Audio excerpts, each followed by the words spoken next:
What's good with the YouTube? Y'all already know. Big Flocka with a convict's perspective, and I'm gonna smash, dash, and slide on through with that little bit of energy. Please hit the like, subscribe, comment, do all those things to help support this channel, and hit the bell notification for future fire content.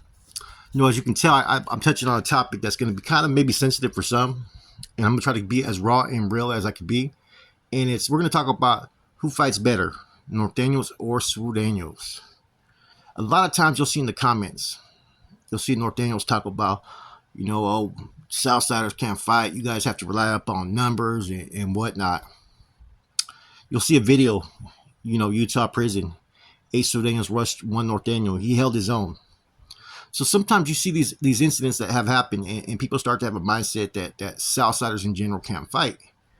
And that's far from the truth, to be honest with you, right? This is my personal opinion, and this is something that people have to take in consideration. Los Angeles has always been a little bit more far ahead of the curve when it comes to the gangbanging and criminal lifestyle. Not to say that up in the Bay, up in the Valley, they don't get busy and gangbang, on that level. It's just that it's always been a little bit more maxed out, let's just say. Therefore, by the 90s, it wasn't like how it was old school, like in places like in California where hoods would have football games and, afterwards they start sparring and boxing and so forth, right? Or some like homeboys that are maybe from Oakland or Frisco who grew up with a lot of Africanos, blacks, to where sometimes they're funky, sometimes they get along, but a lot of times they'll square up and take that fade. So naturally, the two different environments are totally different. And I think that a lot of times you adapt to your environment. One thing I learned doing a lot of time with Surenos, there's two things about Southsiders that people don't realize. One, they love boxing. They're boxing fanatics. And two, they love baseball for some reason. It's in their blood, right? So if people get the misconceptions that Southsiders can't fight, no, it's not true at all. I think it depends upon the environment, the individual, and whatnot, what's going to happen if they go one-on-one, toe-to-toe. Now, in a lot of places, they have the numbers. So of course, Norteños get accustomed to fighting like sometimes 2 or 3 getting jumped or whatnot. That becomes the norm. And I've always said this, right? I'd rather get jumped by 7 or 8 people than jumped by 2. You know what I'm saying? Two people, 2 or 3 are going to be able to do some damage. When you get jumped by about 8 people, they're less, how you say it, less inclined to fully engage because they already got the numbers. The kicks won't be as hard, the punches won't be as hard, and whatnot. So personally, this is my feeling. And up in Northern California, we've been more traditionally, fought a lot our whole lives. We've had numbers against us when a lot of times we went to YA and in prison yards. Therefore, it's instilled in us to go the distance against people who have more numbers. Southsiders, they've always had the numbers, and so it's natural for them to, want to rush with 2 or 3 people. It doesn't mean that they can't fight. It means that they've always had more luxury to have those numbers against those Norteños. It's like if you put a Sureño in a barracks in YA, which is mostly all Norteños, and he's like him and maybe 2 others are the only Sureño. I guarantee you, within 6 months, they're going to have hands. They're going to learn how to fight. The same thing with Norteños. They've been environments to where they've had to fight in YA in certain places, prison and whatnot. But you can't say one can fight better just based upon the fact of these situations. See, you're a product of your environment. So if the environment you're in is all about gangbanging, right, shooting and doing all that, then you're naturally probably going to be less inclined to be a fighter because when you grow up, you're not fighting as much. Now, if you're from an area that maybe goes a little bit slower, where it's common, to meet after school and box in the park, or to, at a party to go square up, then of course you're going to develop hands. So a lot of it is based upon environments.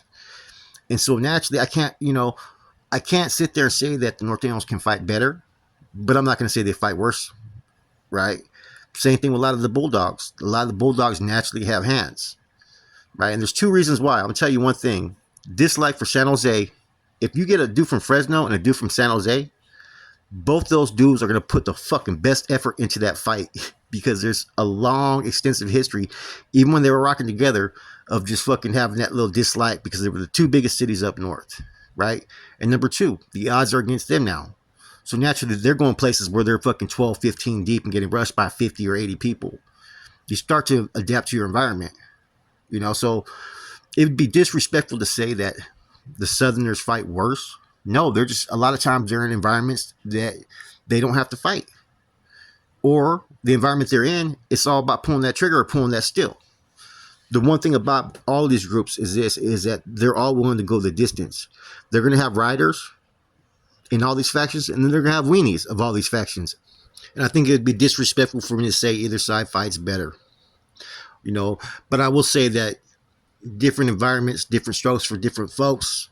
You know, there's going to be places where you have to fight every day, and you're going to grow into that fighter.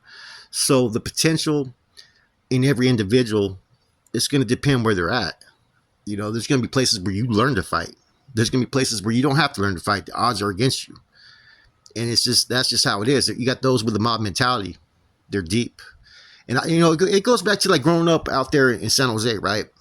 Where there's gangbanging was real back then for us, right? We didn't gangbang like LA. Our gangs weren't as big, right?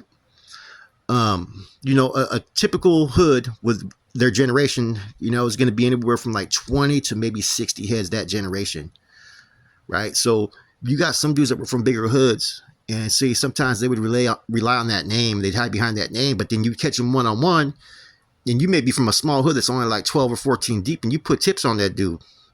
So see, some people rely upon where they're from and what they represent. And sometimes that has nothing to do with whether that person can fight, whether they're down, whether they're a hitter. It's not where you're from, it's who you are as a person that's going to represent what you do. So Norte or Sud has nothing to do with it. It's going to be based upon you as a man. And there's some people who, I call them fucking part-time warriors. They're the ones when the odds are in their favor, they're like 20 deep or something. They're down to do some fucking treacherous shit. They're down to fucking pull out that thing. They're down to fucking, you know, jump in and kick off a fucking fight knowing their homies have their backs. The ones you're going to know who are really with it are the dudes that are by themselves or the odds are against them, and they're ready to fucking rock and roll regardless. And I met homeboys from fucking all different areas, man. And a lot of times it was always the small city homeboys or small barrios that were always the ones that were quick to fucking show how much heart they had, you know. I was put in those situations, you know. I was from a small town, Weddle fucking from the hood, you know, with San Jose right there. So I was always in juvenile hall with homeboys from big hoods and even the county jail. So I always had to fucking have my nuts tested to see where I was at. And of course, you're going to learn how to fucking fight, you know, over time. And so, like I said, this topic, you could really sit there and generalize it and say, okay, yeah, a lot of Nortenos that have been to YA and been to prison, they can fight if they were active and if they were pushing that lines and if they weren't coward. But it doesn't mean every one of them can fight, you know. And like I said, if you were to take people one-on-one and have them go toe-to-toe, regardless where they're from, you're going to have different results every fucking time, you know. So, you know, I seen the comments the other day, people were talking about it, you know, the numbers and whatnot. But the numbers, it does have a lot to do with how you're able to adapt to your environment. If you're used to being somewhere and you're having to fight every day, the odds against you, you're going to have that mindset, that chip on your fucking shoulder that you're going to want to put tips on this dude. And if you're in an environment to where you're fighting for your fucking life, of course you're going to be ready. Your security is going to be different. You know, Nortenos and Surenos, yes, they're from the same bloodline, but in the past, not current, but in the past, they both had to operate differently. You know, it wouldn't be uncommon to be on a yard where you're like 10 deep, 20 deep, and there's like 80 to 150 Surenos. So, of course, your security is going to be on more high alert. And if you've been in certain melees or situations, of course, you're going to learn how to fight against 2 or 3 people. You know, it's like I said, it's a trick question, you know, but to categorize one as better, nah. I'm not saying either side can fight better because you're going to find dudes in both groups that can fight. I am going to say this, though. One group traditionally in its past has had the odds against them in almost every location, as far as in YA and in prison. But you can say that about some upstater Surenos back in the 90s and stuff who were going to juvenile hall and getting jumped on, or in the boys ranch that have the odds against them. You know, there were some of those dudes that learned how to fight from the upstate because they were always there ready to fight fucking whoever. But there was also dudes that were scared. And so you'll see where a person's at when the odds are against them, when the situation is different, you know? So it's real easy to sit there and categorize one group over the other based upon circumstances, which is kind of a fair assessment. But it doesn't, in my eyes, mean one side can fight better than the other. One side may be in different circumstances. And you got to remember, too, in juvenile halls, and sometimes, I don't know how the county jail is fully, but it may be different back in the 90s. But I know for a while that, the Surenos were having to go out with a lot of Africanos, a lot of blacks. So they got accustomed to fighting a group that became their enemies in southern prisons and in fucking county jails and whatnot. They also started to get used to fighting, bigger dudes that were, naturally could fight. I'm not saying every black dude could fucking fight, but, we've had this discussion that a lot of them naturally are gifted at fighting. That's just the facts. So those circumstances you have to take into account, And I hope nobody takes offense or feels disrespected, because this is just a true spill. It's a true video, man. I had a dude knocking me in the comments one time because he's from like South LA or somewhere out there, right? And he's talking about my story about how we gangbang. And, what does where I'm from have to do with anything with how we gangbang have to do with me as a man? An individual could be from anywhere and be ready to fucking put them up, pull that thing out, or bust. It's been proven time and time again for all sides that there's going to be those dudes that will go the distance, regardless of the odds. There's been dudes that have been gone like too deep and rushed about 20 whole crowd, and whether they're from the South or North. There's been some dudes that fucking sit there and get put in a position, they fucking cowered out. They hide in the shadows. And that's the truth.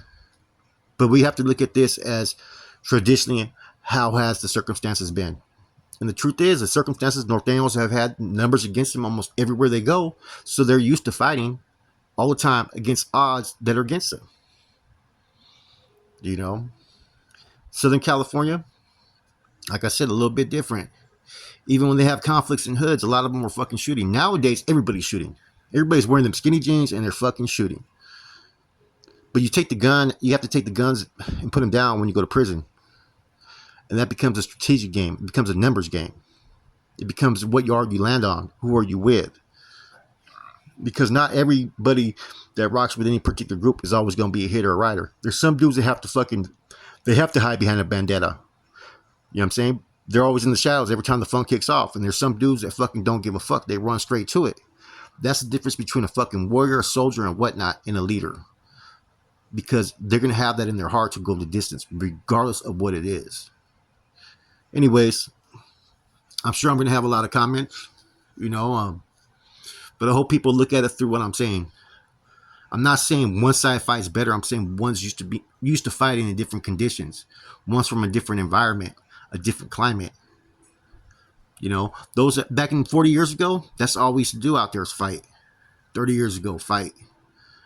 Nowadays, people have become more prone to shooting. And the same thing could be said around the 90s. We were doing drive-bys, we were doing shootings, we were getting stabbings, but there was a time period where we were still fighting when we gangbanged more. Whereas down south, they were already picking up them guns, and that has a lot to do with things, numbers, and your environment, man. So anyways, I hope you guys enjoyed this spill. I'm pretty sure I'm going to get a whole bunch of comments and a whole bunch of hate and a whole bunch of love at the same time. Respects to everybody, north, south, active, inactive, bulldog, it doesn't matter to me, man. Keep it pushing.